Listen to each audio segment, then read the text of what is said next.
Hey there, senior leader, and welcome to the Talent Sherpa podcast. This is, as you know, where senior leaders come to rethink how human capital really works. I'm your host, Jackson Lynch, and today I am joined by my co-host, Scott Morris.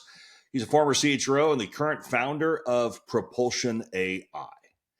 Now, we get feedback occasionally from listeners that say we need to see more disagreement between Scott and I. And today's going to be one of those days. It's going to be a lot of fun. You're going to see the contrast between Scott's idealistic orientation and my pragmatic one. It's going to be Scott the evangelist versus Jackson the skeptic. The subject is going to be skills-based hiring. Scott keeps telling everyone that skills-based hiring is the future. Meanwhile, I keep reminding him that most companies can't even get managers to turn in performance reviews on time. So building a skills architecture feels about as realistic as teaching my Labrador to file a quarterly 10Q. So here is the tension. Scott says skills first is margin. I say it's a beautiful dream that collapses the moment a company has limited tools and consistent managers and a hiring process held together with hope and spreadsheets. And yes, I am laying out my entire argument up front. Take it away, Scott. You're a transparent guy. That's what everybody expects from you, right? But before we dive into this great debate, please take a second and subscribe or leave a comment or drop a review on your preferred platform. Those mechanisms are how we grow the pod. It's how we keep it sharp for senior leaders. And thanks again to our sponsor, Dripify. If you want to scale outreach without turning into a sales bot, Dripify is your new friend. Jackson and I both use it. It's a great tool. All right, Scott, let's get into it. Let's get ready to rumble! Okay, so now that we're ready to rumble, can you at least start with a working definition of what is this skills-based hiring? Because it sounds like just I don't want to hire from colleges anymore. Bro, don't put me on the spot. Like now I feel like I'm going to have the perfect definition. I'll give you my definition of it, which is a hiring approach that prioritizes a candidate's demonstrated abilities and competencies over traditional credentials like degrees or job titles or years of experience. And in practicality, what it means is defining the specific skills that drive performance in a role and then assessing candidates based on what they can actually do, not where they've worked, not where they've studied. And it's about opening talent pools to non-traditional candidates who have the right capabilities regardless of their background. The shift that I'm talking about is from do you have the right pedigree to can you actually do the work? Okay. Now, Scott, every consultant on LinkedIn says that companies that use skills first hiring are more profitable, like 4 or 5%. I'm not going to argue with the research. I actually did a little bit of it myself. Deloitte, McKinsey, the World Economic Forum, they all say the same thing. The problem, however, I think is simple. Even if it is true, most companies don't have the infrastructure to do it. They don't have the skills taxonomy. It seems like they don't have consistent hiring managers. They don't even have clean job descriptions, which feels like that should be the step one. And so when you tell a CHRO in a low infrastructure environment to build a skills architecture, like you might as well be asking him to build a space shuttle. I hear you. And I don't think you're wrong about the infrastructure challenges. In fact, I think you're largely right about those, but I do think you're wrong about the leap that you're making. And you know that I'm the one that usually puts my hand up for the CHRO that's got a team of 2, right? Not the boardroom. But the problem here is that companies treat skills-based hiring like a hiring tactic instead of what is a fundamental operating model transformation. Skills first is not the same as a huge, endless skills taxonomy project. And I think that's the part that trips a lot of people up. What I'm talking about is much simpler. You start by defining the skills that matter in roles that drive value. And for anybody listening, if you haven't heard the episodes that Jackson and I have done on identifying key roles or identifying A players, they're definitely worth listening to.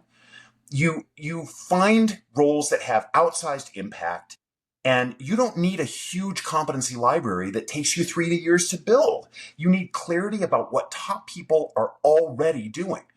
Capability mapping isn't a software problem. It's about awareness. Companies that become 4 to 5% more profitable do one thing really, really well. They hire people who can actually do the work that they need done. That sounds great. But let us be real. And I guess the question I would ask is thinking about most leaders, they don't know how to describe the work. They are, as we've talked about, they are really good at talking about the activity. They're awful at sharing the outcome. And there's a dopamine reaction to it that drives that. And if you don't agree with me, just go try asking a frontline manager to list the 4 or 5 capabilities that separate average from great for one of the jobs that reports to them. And you're going to get an answer that sounds like team player or relatable, reliable, or good communicator, strong work ethic, has a blue and red palette. Like, it's not a skills model. It feels to me more like a church bulletin. It's a fair assessment, except for the red and blue part. And it's one of the reasons we launched Propulsion AI. So I won't disagree with you about that. But I think that's exactly why CHROs need to be leading the shift. And I know you've looked at it like I have. If you look at Google or IBM or Bank of America, they got rid of degree requirements in half of their roles because they saw that academic pedigree didn't correlate to performance.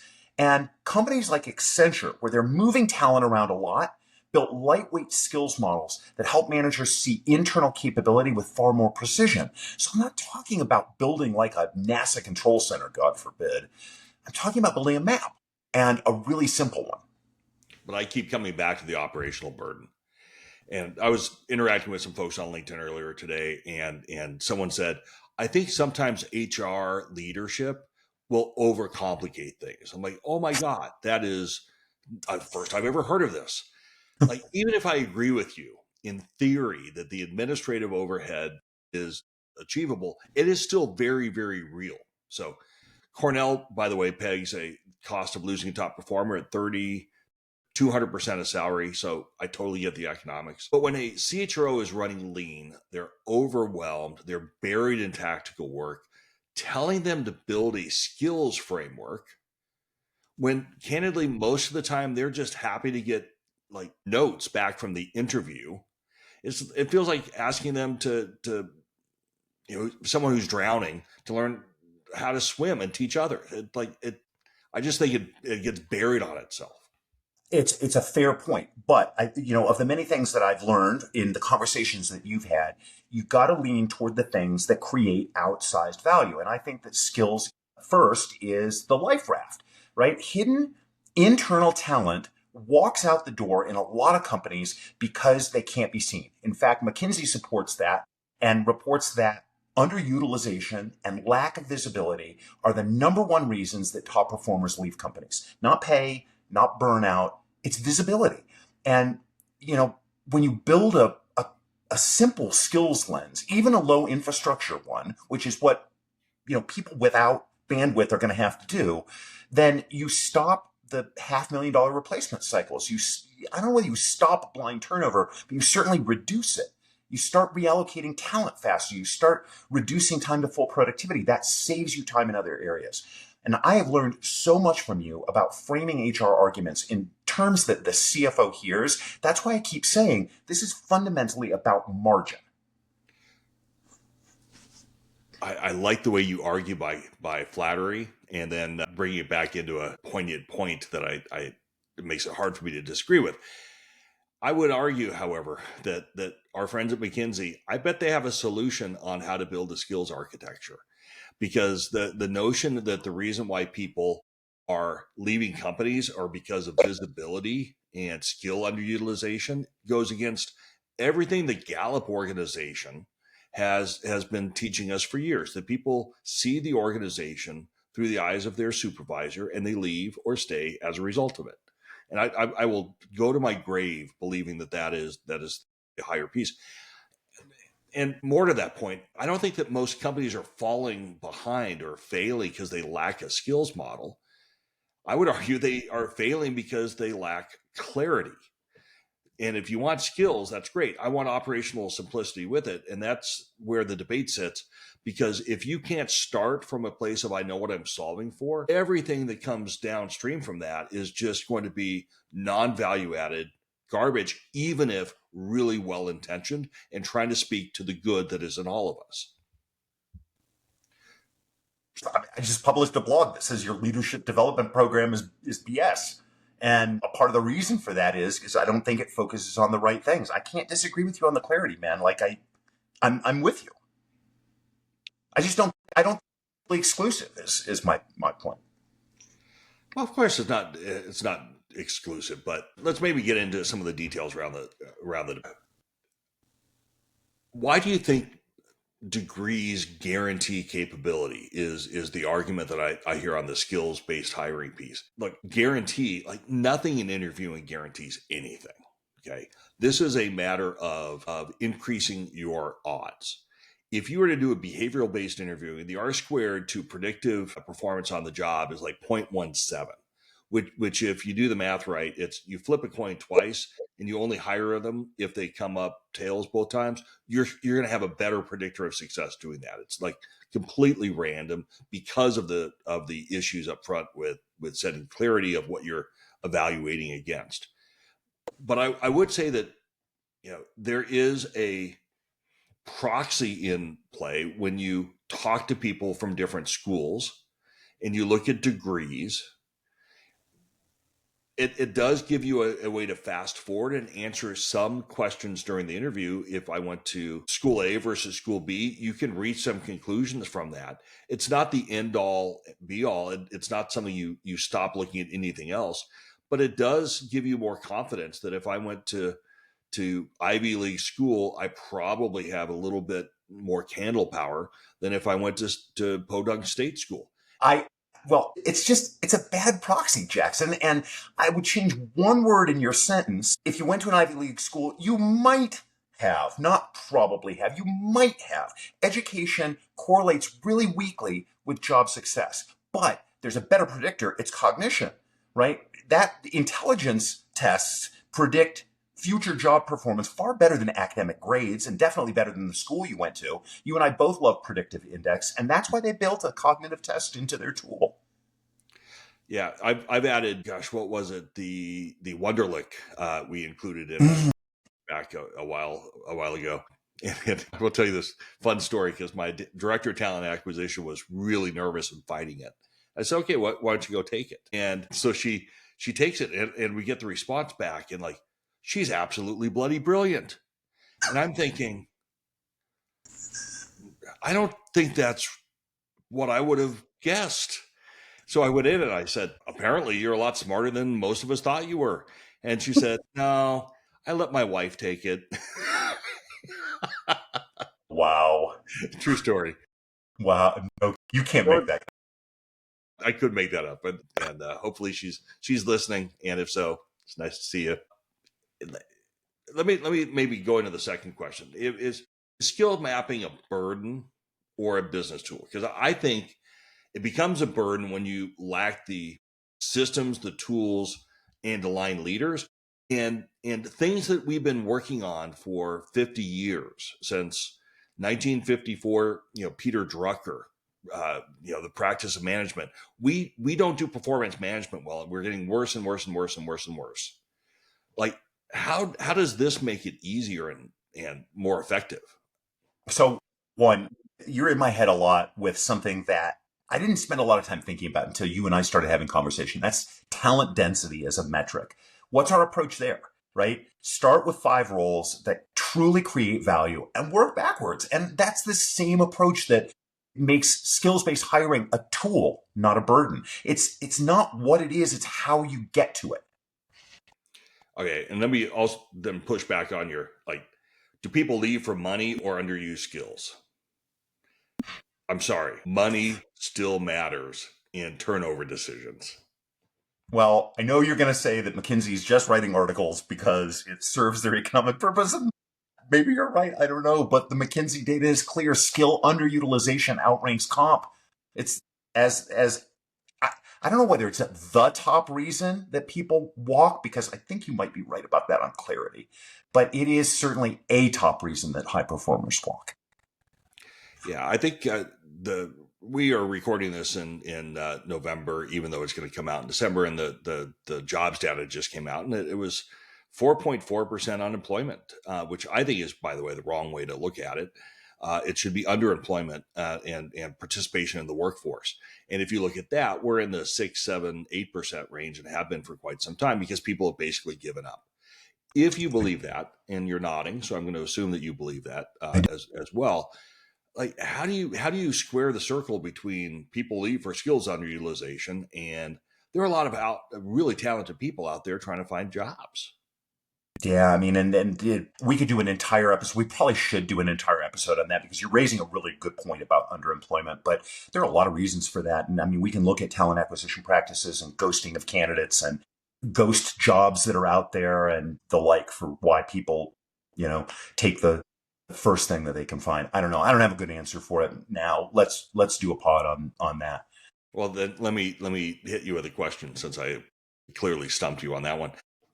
Is this something you do once, or is this a multi-year project? Because I think it will become a bigger and bigger and bigger resource suck if you over-engineer it or if you chase for perfection. And how do you keep that from happening? Because I've literally worked for Nestle, which means with all due apologies to Mitt Romney, you would walk into these things with these massive binders full of every possible individual. And you never even open the dang things because they didn't matter because hopefully your people.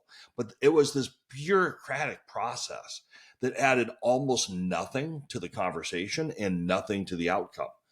So why did we do it?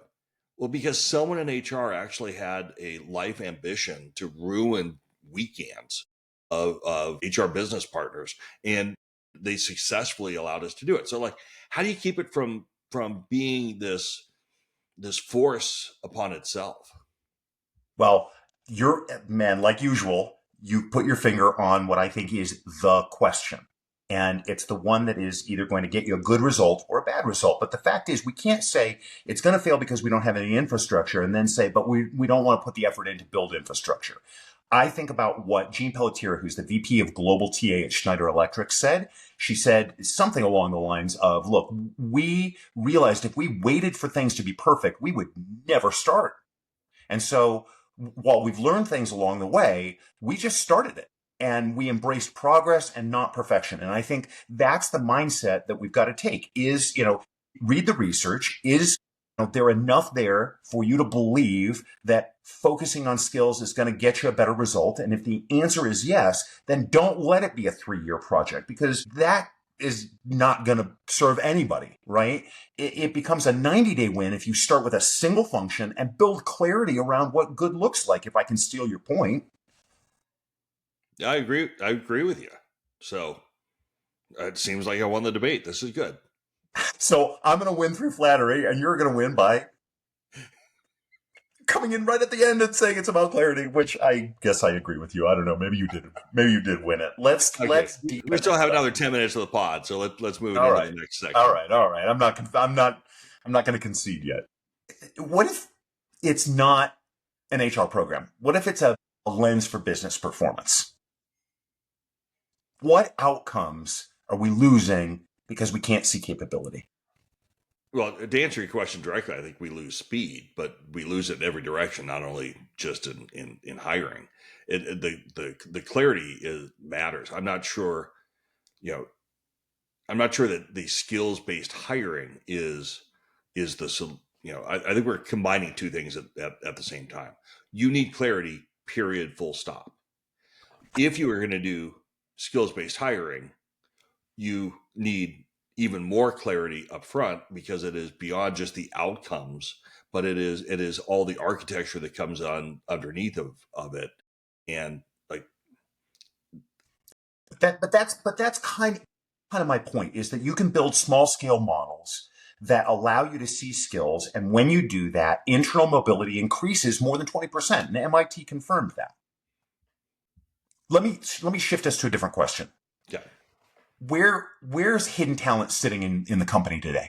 So that's a complicated one. I think it is all throughout the organization. But here's the problem. It's a nice idea because managers have very little time to evaluate potential. And we have created similar to what I'm concerned about here, 9 boxes that create an entire, like, I don't know, it's an underground ecosystem of HR stuff where we create a set of programs and processes that don't actually change what you could get if you just asked like 4 really good questions. I've heard your 4 really good questions, and I will tell you, I think it's better than 9 bucks, but it is effectively the same kind of tool. You're trying to understand the same things, you're just doing it differently. And that's why I think a skills screen matters. Now, I'm going to screw this statistic up because I don't have it in my head square, but Gartner found that companies miss something like 30% of internal candidates who've already met their requirements for jobs. Yeah.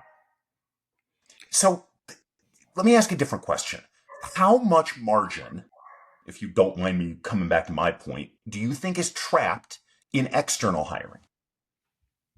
Now you're using my own words from every other podcast we've done against me. Like, I listened.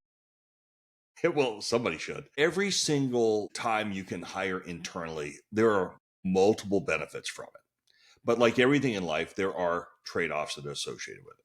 Okay. And balance and being, showing some level of is important, because you want to not only grow people from the inside, you get lots of benefit from that, but you also need to hire from the outside and bring in new DNA. I think you need that too. So how much margin is trapped? Less than what I think one would assume, because the underlying assumption is we can move all of our hiring internal, because a third of our workforce is getting missed for these open positions. And like, even that is I think it's a specious argument, because you want to have a balanced hiring process. But LinkedIn data confirms that internal hires ramp up 60% faster and they cost half as much. And so, I mean, I don't know. That's why I think it is about margin. Is you can't talk about margin without talking about internal mobility, because it's the key to unlocking, or correct that, avoiding costs. And I don't know, when we stop arguing the theory and we start naming the work, which is clarity, skills stop being an HR initiative, which is good, and they start becoming an operating advantage, which is really what I'm after. And I guess that brings us to what leaders can do this week, right? Let's turn this into something practical. You do the playbook on this one. I think you can absolutely deliver margin improvements by hiring internally. I'm just saying that if you create an entire subsystem to get to an outcome that you can get to much more pragmatically, you're going to give a lot of it back. But so if I were sitting in a CHRO chair, which I'm not currently, in case any recruiters are listening, I'd like to. Here are the 4 things I think I would be working on relatively quickly this week. Step 1, I think you need to start with the roles that drive disproportionate business value. 5%, heck, move it all the way back to 2%. Like, start small, it's hard, and then get really, really thoughtful about what the outcomes take that will drive that performance. That should then move to step 2, define 3 or 4 skills that separate average from excellence in those roles. And then you can, step 3, build a 1-page capability screen so that hiring decisions stop being vibes. But as I've mentioned before, they don't create this inertia caused by process that slows everything down. And then I think if you were answering the question, you would say we should build the inventory of internal talent by capability, not title. I just don't know how the heck to do that in a simple way. And then step 5 is be really thoughtful about how you make decisions internally versus externally. I think that's part of the talent philosophy that we talked about before. What is the organization's approach? In this debate, I think we've assumed that internal is always good. It isn't. Okay. You need to make sure it fits for what you're trying to do for your organization. But then, all things being equal, if you have internal folks and it is tied to your talent philosophy, you should reallocate internal talent before you go outside, and that can save you some money. Yeah, and the talent philosophy episode that we did is really good. I think people should listen to that one too. Yeah. All right. So we're getting close to the summary, which is, as you know, when Scott normally says something really profound, and he did this time in the pre-show discussion we had, he said skills first is like fishing. The talent that you want is already in your own pond, but you keep buying new gear so that you can fish someplace else. I'm afraid of fish. I have never said that. Yeah, that's what makes it funny. Okay, what's the summary? All right. Fair and balanced summary. 1, degree filters are easy but less accurate. Skills first increases speed to impact and protects retention. 3, internal mobility grows when capability becomes visible. And 4, a simple skills model can be built within 90 days with focus, not software. How'd I do? I think the first three I agree with. The fourth one is still out there, which alternatively, I guess, here's my summary. Skills first sounds elegant and the intentions are really good. And I can't disagree with any of the stats that you shared or any of the benefits that you can get from it. And it certainly is better than just relying on an external degree. I do think that that still has some value from a speed and efficiency standpoint that can get you into the neighborhood. But without clarity, the infrastructure to do this simply, and disciplined managers, it becomes another theory that never actually accomplishes what it intends to get accomplished. Yeah. But I think here's the major takeaway we can both agree with. Let me know if you hopefully agree that I've won.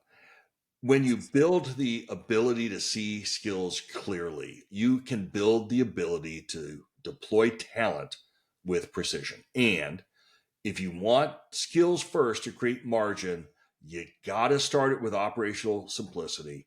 And you have to make sure that clarity is the key, because clarity is going to beat complexity every time. I don't disagree. I mean, my own interpretation of that is the theory isn't enough alone. You have to find a way to actually implement it, and you have to do it the right way. Yeah, I look forward to having this conversation when we talk about the 9-box versus my 4-box, and maybe even the 5 rating scale versus a 4 rating scale. Like, we're going to have a few of these in the future. I think it could be kind of fun.